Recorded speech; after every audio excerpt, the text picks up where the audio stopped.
What's up, party people? It's KeysDAN with the RadioWhat.com, DJLittleRock.com, coming to you live in a living color from the Radio What studios. And this is my podcast, What Makes You Famous?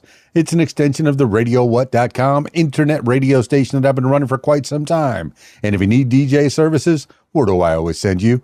DJLittleRock.com. One more time, DJLittleRock.com. Check availability and get a free price quote, and maybe you could have me at your next event. You know I like to party with the people. The people need to be entertained. Are you not entertained? Let me entertain you. Speaking of entertainment, today on the program, I have Howard Gripp. Oh, you know Howard Gripp. He's that singer, songwriter, musician out of Wisconsin by way of Iowa. Yeah, and we're going to get to talk to him and learn more about him in the next few minutes. So stick around.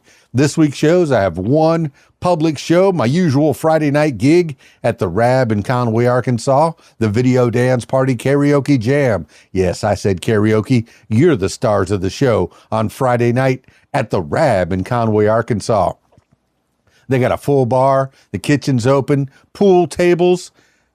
They got a pool tournament on Friday night. So if you want to try your hand at playing pool and possibly make some money while you're doing it, you check out the Rab. And of course, the aforementioned Video Dance Party Karaoke Jam. Lots of good times, good food, good drinks, good people hanging out at the Rab in Conway, Arkansas from 8 p.m. until 12:30 in the a.m. on Friday night.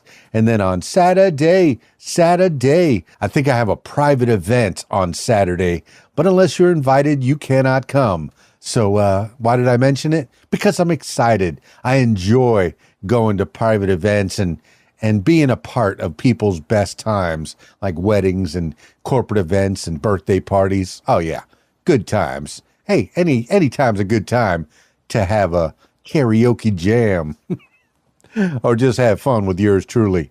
All right, that's enough intro. Let's get into it with Howard Gripp.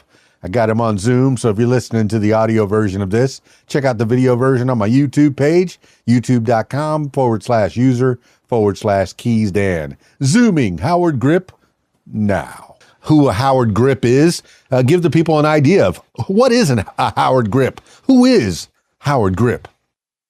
Well, I'm a longtime rock and roll guy.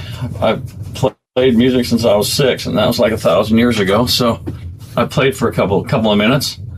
I turned to faith-based music about 3.5 years ago, and things have really been starting to happen. I've played all over the country. I just got back from a little tour in Canada.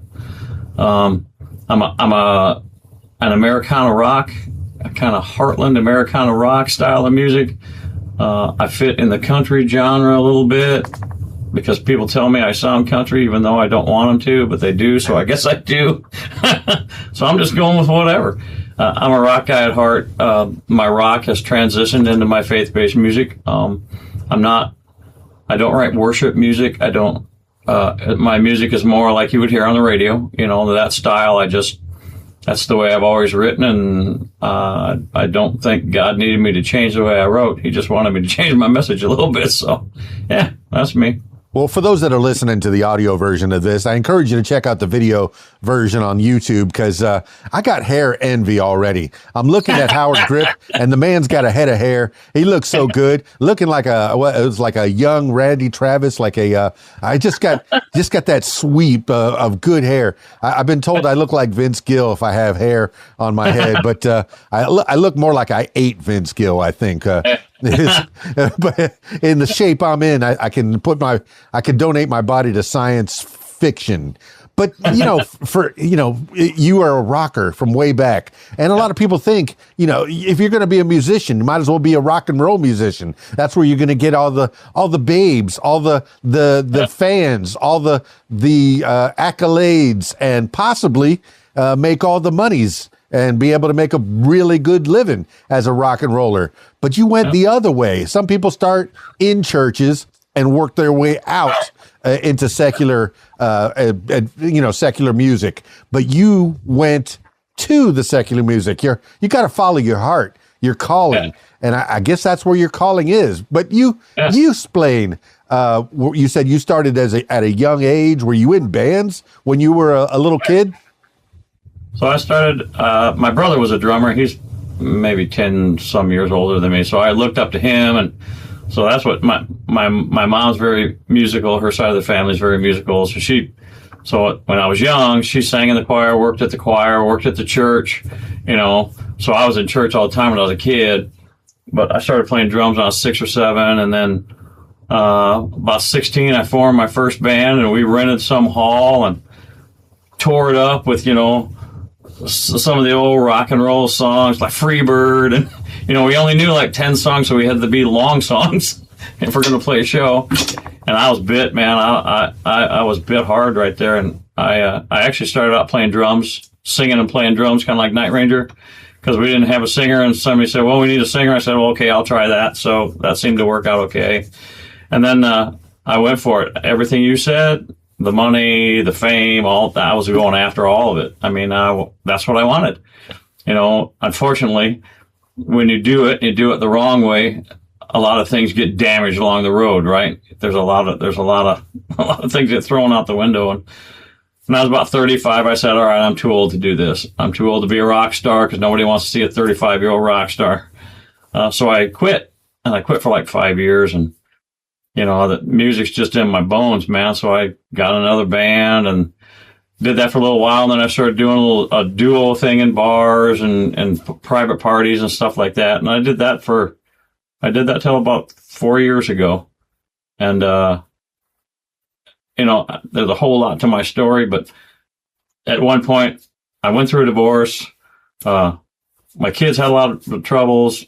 I was going to take my own life and battled depression really bad, and God said, your story's not over. So I guess that was my day not to go. So right now I feel like that 20-year-old kid, I was chasing all those dreams, but I'm doing it for a whole different reason. It's not about me anymore, because back then it was all about me. Yeah. Me. I want this, I want that. But it's cool to go out. We just did this Canada tour at there were Legion halls and a couple of festivals, and I had never done my music in those venues yet.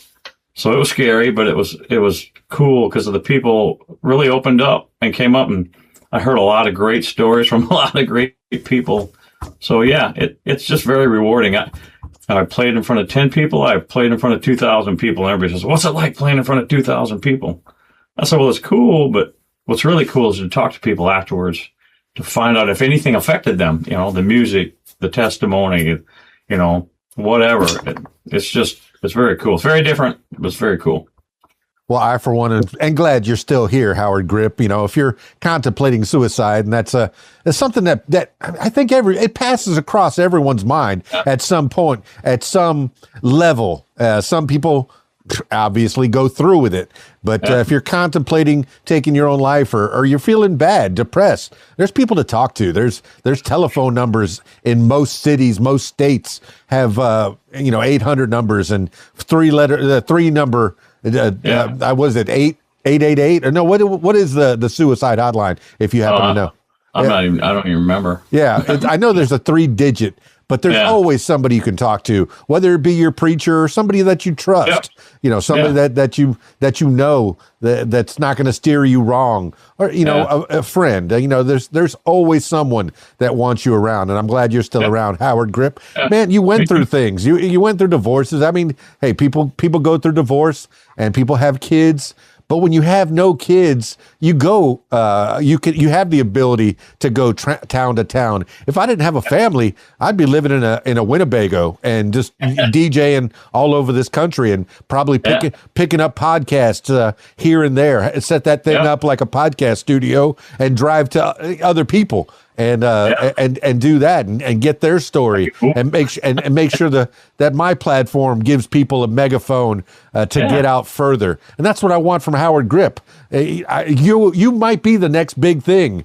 See what I did there? I did see what you did there. I heard that. The next big thing. And I want you to tell me about the next big thing, because I saw that on your Facebook page that you were going for that.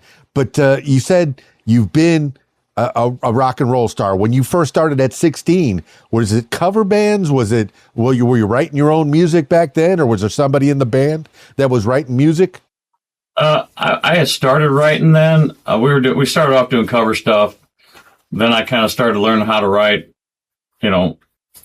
rock music, I guess, the partying and the women, writing about it came easy.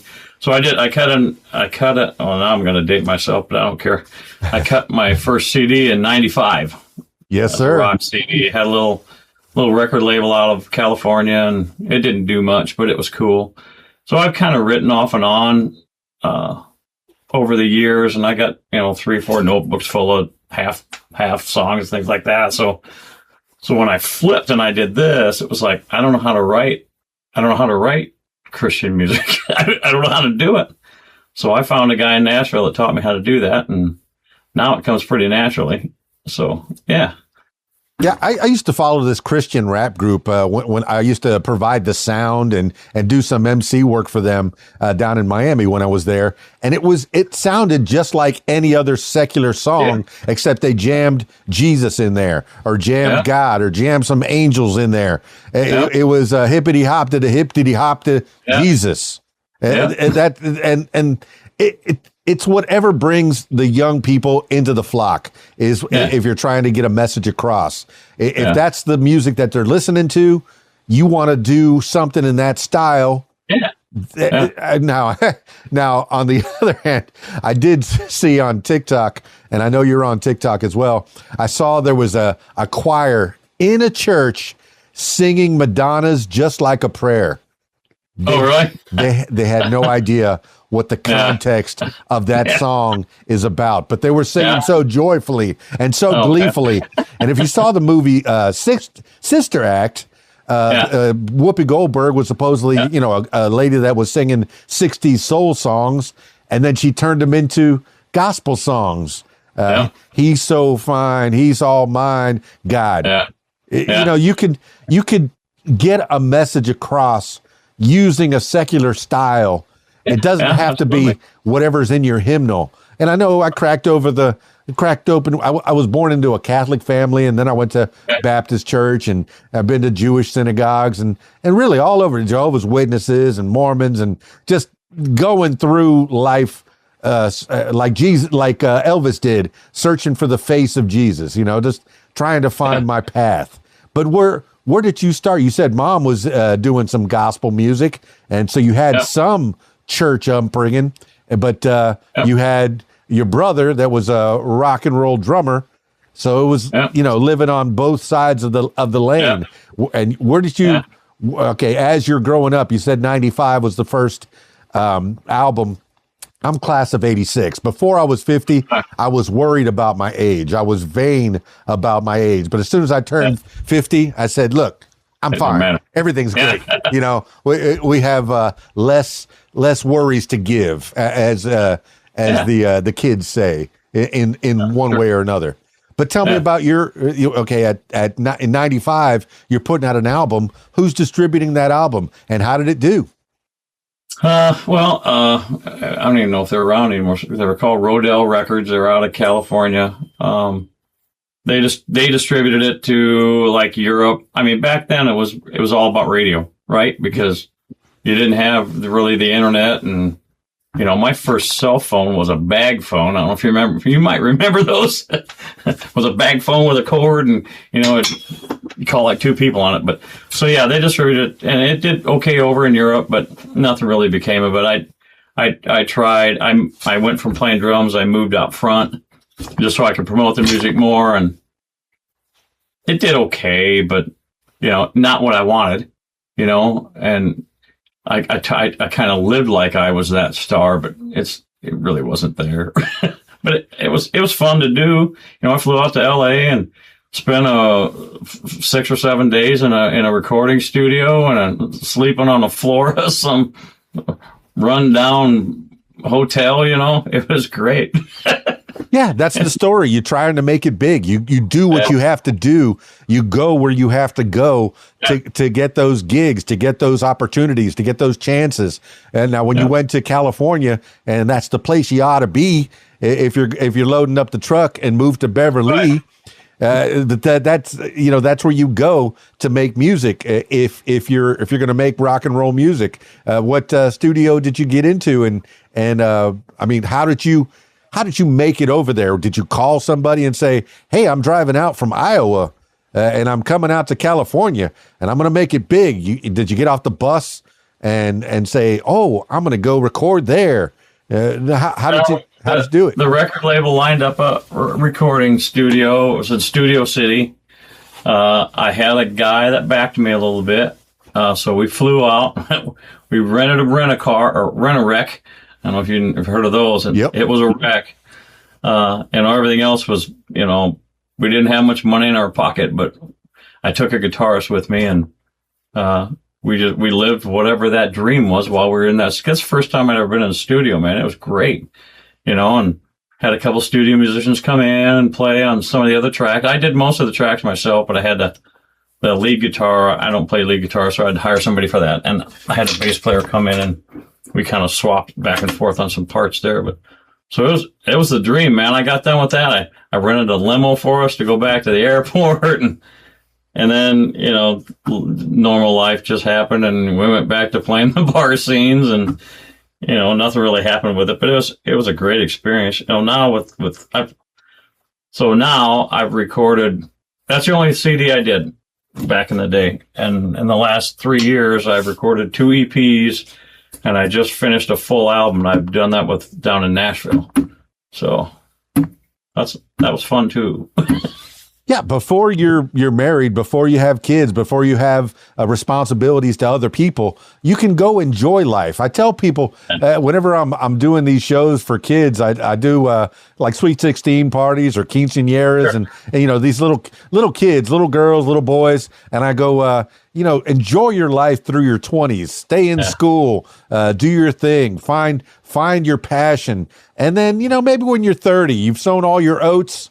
And then think about getting married and settle down. That's not too late. That's a good time. And that's the advice that I've given, my goodness, since I was a wee boy, since I was 18 and started doing this business we call show.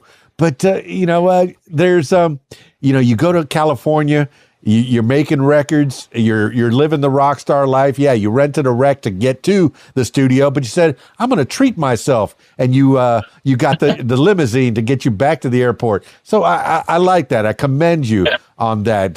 Finding, if you're a kid, you can go get a part-time job, put a couple of dollars together, and you can live on that. You can couch surf for a while if you want to go get out to California. So, all right, you had that album in '95. Was that mostly cover songs, or was that original music?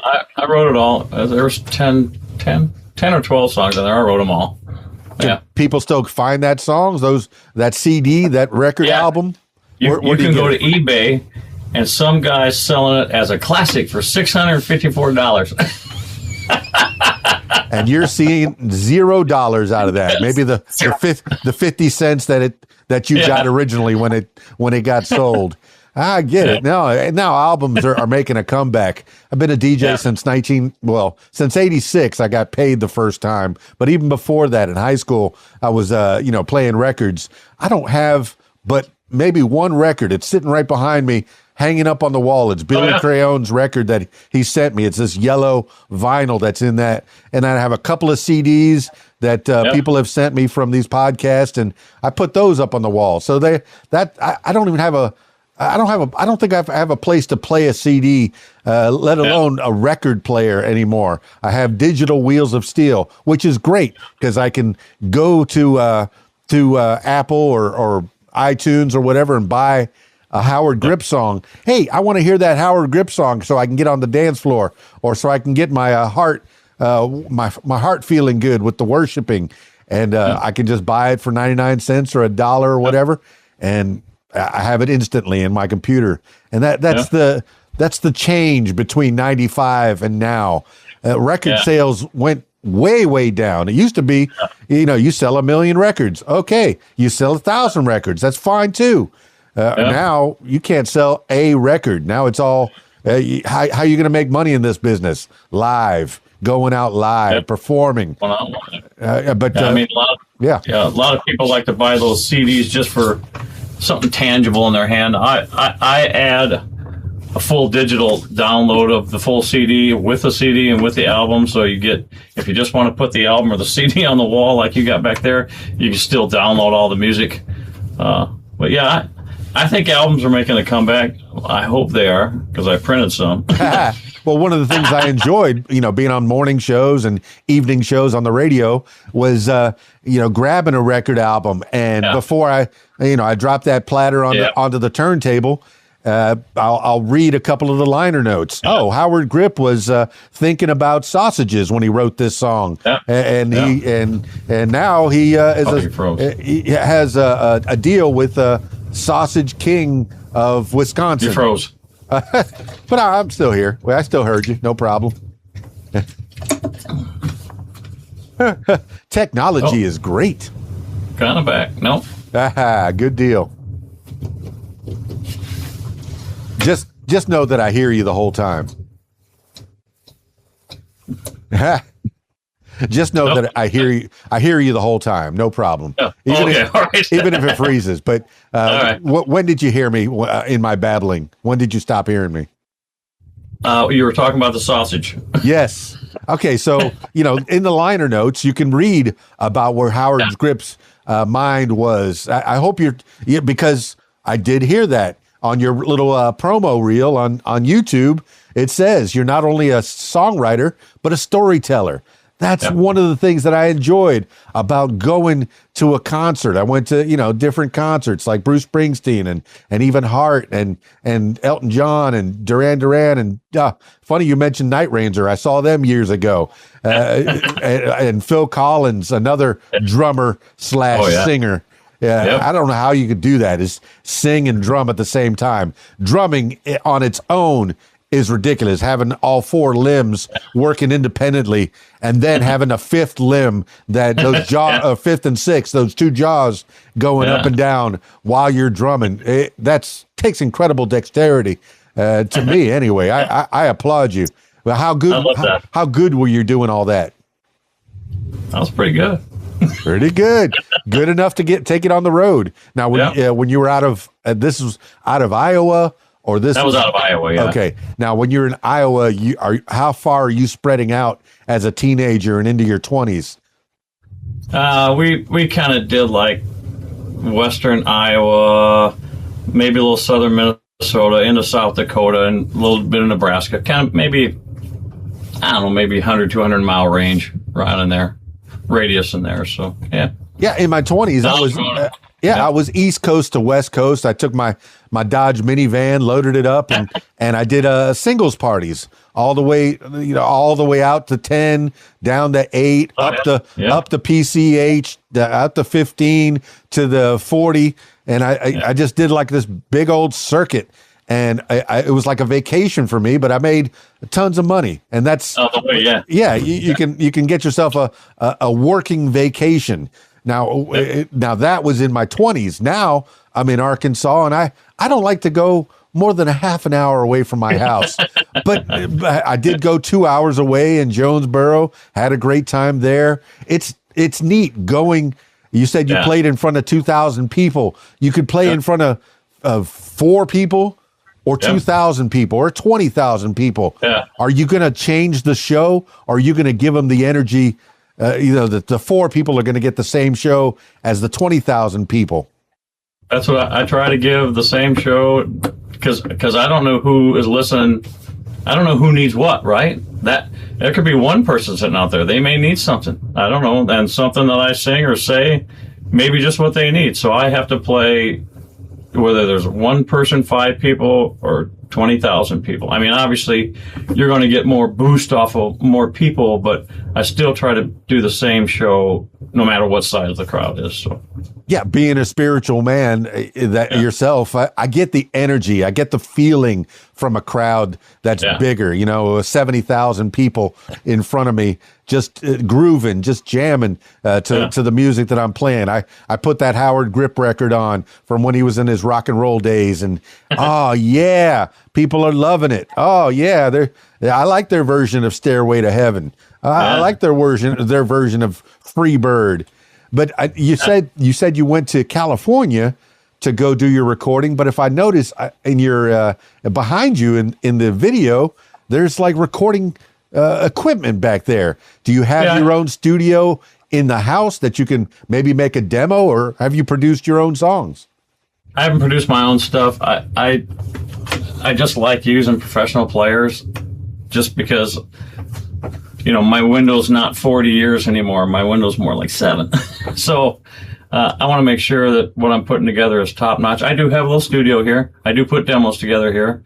I have recorded some vocal tracks and have them mastered from here. So yeah, I do spend a lot of time in this room. Yeah, you said nobody wants to see a 35-year-old rock star, and I want you to talk to Mick Jagger about that, as I really enjoy watching the guys from the 80s still doing it. I know the Beatles only had, 9-10 years, but the Stones, man, they're still going. The Steel Wheels tour was back in '88. We thought that was going to be the last tour. Yep. No way, no how. Still 20, 30 years later, and they're still going. Steel Wheels. We called that the Steel Wheelchairs tour on the classic rock station that I was playing on. Oh my gosh, we made so much fun of them. But then we went out and saw that show and went, oh yeah. Mick can still go all across the stage, one side to the other, down the gangway, back up. Oh my gosh, great stuff! And you like to see the staying power. If I had the opportunity, I'd be talking into mics and playing music for people until they put me in a box. Where do you want to go, Howard Gripp? Now that you've changed, through your 20s, were you said you were going all over Iowa and kind of staying close to home, but now that you've made it to Wisconsin, and now that I can only presume that it's slowing down and just, trying to raise your family. You got your kids still. I hope they're still in your life, even though other things didn't work out so well. Or maybe you have a new love. Tell me about all that. I still have my kids. They still exist. Yes. We still talk. Good. I am remarried. Got remarried about 9 years ago, 8 years ago, maybe. She is super supportive of what I'm doing. I'm no longer just in the Midwest. We were in Pennsylvania 2 weeks ago, Canada last week. We're doing a tour in Michigan this week. I'm going to Texas, and I'm going all over the place. So yeah, she's my rock for sure. I've got 3 boys. They're all in their 30s. He might be 40 now. Boy, that really did me. I got married really young though, so. Oh, that's all right. I got one of those. I had one when I was 23, and she's doing great. She's got kids of her own. Made me into a grandpa. I can't believe I'm a grandpa 3 times over. 7. Oh, 7. How blessed you are. Hashtag blessed. But, tell me about, staying home and around. How are the kids doing? Are they, any of them inclined to become your backup in the music business, or are they doing their own thing? They've all kind of got their own thing going on. I got a couple stepdaughters. I have 7 grandkids. They all kind of, none of them are really musicians at all. They like to follow me, but that's as far as it goes. Nobody's asked to sing. My oldest stepdaughter does sing. She's got a great voice, but she's raising 2 young kids right now. So she's got to focus on the family right now. So yeah, but every once in a while, hopefully she can join you in the studio and do some vocals for you. Work with Daddy. Yeah. That would be super cool. I mean, I got 2 daughters myself, and I would love to do a project with them, do a show with them. The handful of times that they've ever been to one of my parties, it's it's so loud, Dad. Well, no, if you're sitting next to the speaker, but I keep it quiet in the back of the room, right. Especially like at some of these clubs where, they're playing pool back there. I know how to point the speakers to where it's quiet back there. They can talk. But if you want to be up here with the karaoke show, with the dancing party, you keep it a little louder here on the stage. And that's how us old farts make it through the night is taking care of our ears and taking care of other people's ears and making sure that the barkeep and all the other patrons can speak. While you're doing your show. Orders. But are you playing mostly bars? You said you were playing some parties before and maybe weddings and bar mitzvahs. Are there bar mitzvahs up there? I don't know. But I've never played a bar. I played weddings. I've never played any bar mitzvahs. You're doing some weddings. What kind of gigs you getting into? Is it mostly church gigs, revivals, stuff like that? Or are you willing to get into like weddings still? Yeah, I'll do anything. I don't really want to go back to the bar scene, but I don't have a problem like doing some wineries or private parties. I do a lot of festivals, especially during the summer. Like I said, we played those. Well, they might have been called Legion Halls up there. I think they're VFWs down here, but I didn't have a problem playing those. I mean, when I played the bars, back in the day, back in the 90s when I was playing, our band was pretty good. So we had people that actually came out to see us and they enjoyed the music and they danced, and I got into some of these secular duos and we'd go play in the bars and it was just like we were just kind of background music and people really didn't care until they got hammered, of course. And then everything was great. But so this is a much different road that I'm on because everybody that comes out to listen is listening to the music, so it's, some of that's very different for me, because I played so many places that we were just, okay, we're done playing. Can you pay us so we can leave now? So this is very different with the people that we play for, and like I said, I'm going to venture out a little bit and like I said, we might do some wineries and things like that. I mean, I think the new album that I just cut is, I don't know how to say it without saying it weird, but it's not preachy. If you listen to it, if I didn't tell you I was a faith-based artist, you would know it by a couple of titles on a couple of the songs, but the other songs, you probably wouldn't know it. It's the message is in there. It's just not punching in the face. You know what I mean? Is that the I Can Feel the Change CD that you got well, I guess you can get it from your website or there's a link from the website to get there. I'll have the link in the show notes so people can find that. But is that the I Can Feel the Change CD? There's a few in there. The new album hadn't come out yet. Just starts releasing whenever the 31st is.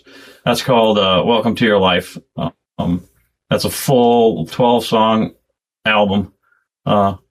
That's the one that I'm promoting the most right now, and that's kind of the direction that we went with it. So, yeah, I can send you a copy so you can put another CD on your wall back there so you'll have 3. I got a little space up there. No, I appreciate that so much that you have this new music coming out. Now, how does that differ, or does it differ from the last CD that you put out? And where did you put that together? What studio? It's a little different. It's still got the rock vibe. It's more of a Midwest rock vibe. I'm gonna say like Bryan Adams, John Cougar, Bruce Springsteen, kind of that kind of style. I got a different producer from the first 2. I worked with Billy Smiley out of Nashville. We recorded at Castle Recording Studios, and then we did all the tracks at Peter Frampton's studio, the Studio Phoenix. So that was pretty cool. Frampton's got all these old pictures all over the walls, and so that was pretty cool. Yeah, there's the guy that's way over 35 that's still doing it. Oh my goodness. Yeah. Frampton Comes Alive. I had that album. I think everybody in the suburbs had it. I know there's a joke on Wayne's World. It came with boxes of Tide. There's legends out there, and you want to be remembered.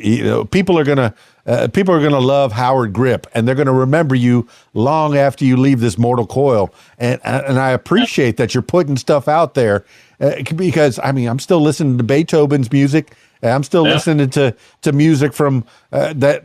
I have no idea who it was attributed to, but it's still out there. It's still being played. You want that longevity. That gives you the immortality. You left your mark on this world. And maybe you had fame and fortune, or maybe you didn't, but you had the wherewithal, the creativity to put your music out there. Now tell me about the next big thing. What is the next big thing? Howard Gripp, are you the next big thing? I don't know. I guess we'll see. It's a competition there's a company called Big Records out of Canada, and they are putting on this contest where you can do like $1 a vote, and I think how many of us are in there, but I think the top 2 or 3 get an award. They get a trip to New York, and they get to play at someplace in Manhattan on Broadway, and yeah, that's cool. I did something like that a few years ago called You Guys Music, and I was one of the top 5. They flew me down to San Antonio, and that's where I played in front of 1,800 people, and that was super cool. So I'm hoping that this is super cool too. Yeah, I like those Big Records guy. I know Tara put us together, but as soon as I texted you, Mark sent me a note and said, "Hey, how you doing?" And he was touching base with me and making sure that everything was all set up with you. And I like that. Hey, you probably would have never known that if I hadn't said it. That they were behind the scenes, making sure that everything was set up properly, and that we were going to go ahead and get this talk today and make sure that we push Howard Gripp a little further. I don't know how much further, but a little further into the stratosphere with his music. So you might be the next big thing. But for me, hey, I'm a fan. I'm already a fan. So cool. At the very least, I'll be following you around on your social medias, sharing, liking. That's the least that anyone that's listening to this podcast can do is go find Howard Gripp. You have a website. Not a lot of people are putting websites together. I have several websites, and I'm glad you did. Who put that website together? I use Bandzoogle. Very cool. I hired a guy out of Nashville to spruce it up a little bit, but yeah.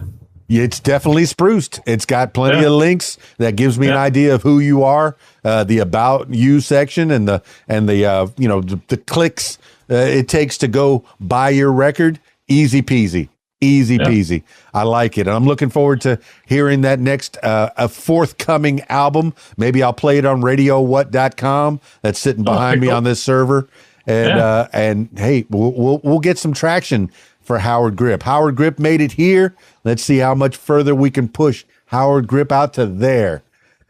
Now, what kind of projects are you looking to get into? If people want to get a hold of you and say, "Hey, I want Howard Gripp on my album," would you be open to collaborations and stuff? Oh yeah.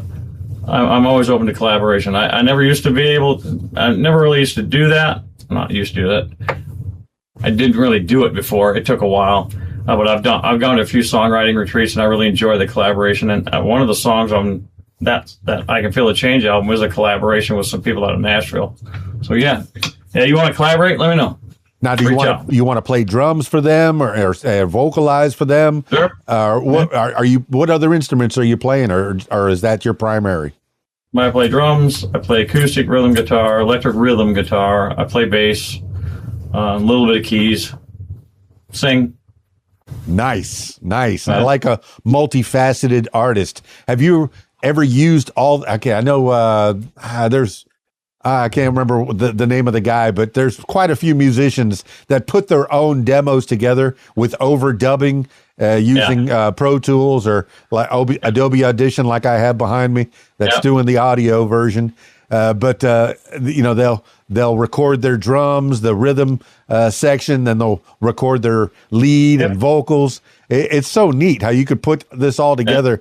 I know you could do it with 8 tracks and multi-track recording, but it's so much easier with this digital. People that are afraid of digital and even AI, it's another tool. It's something that's going to push us a little further into our enhancements. But tell me about you and AI. Are you? How do you feel about it? So I got to ask people. AI is a tool. And just like that, he's gone. I knew mentioning AI was going to be a bad problem. Howard Gripp, where'd you go? Where'd you go? Oh, we were having such a good conversation. Hey, I'm sure we'll talk again in the near future or the distant future. There's always something going on when Howard Gripp's around. Make sure you check out his website. All the links are below in the show notes or above. I don't know where you're listening to this thing or watching this thing. But thank you so much, Howard Gripp, for being on the podcast. You seem like a really cool dude, and I look forward to hearing more and seeing more. If you see Howard Gripp online, like, share, subscribe, do all the things. And if he's coming to a place near you, go see a Howard Gripp show. Yeah, you could do a whole lot worse. Go get some uplifting. Get your spiritualness on. Yeah. All right. Thank you so much. It's it for this edition of What Makes You Famous. Now, if you, yes, you, my loyal listener, if you'd like to tell your story, I encourage you to give me a call, 501-470-6386, or email keysdan@aol.com. That's it for me. It's KeysDAN, RadioWhat.com, DJLittleRock.com. Peace. I'm out of here.